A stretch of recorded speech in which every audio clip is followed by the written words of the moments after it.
क्या आप जानते हैं कि आपके घर में रखा एक छोटा सा पौधा आपकी ज़िंदगी बदल सकता है? जी हाँ, ये एक साधारण सा दिखने वाला पौधा सिर्फ सजावट के लिए नहीं है, बल्कि इसे लोग सुरक्षा कवच भी मानते हैं। कहा जाता है कि ये पौधा घर में नकारात्मक ऊर्जा को आने से रोकता है और माहौल को पॉजिटिव बनाता है।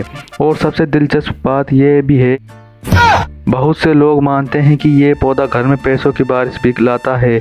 अब ये सच बात है या सिर्फ मान्यता, ये आप खुद आजमा सकते हैं।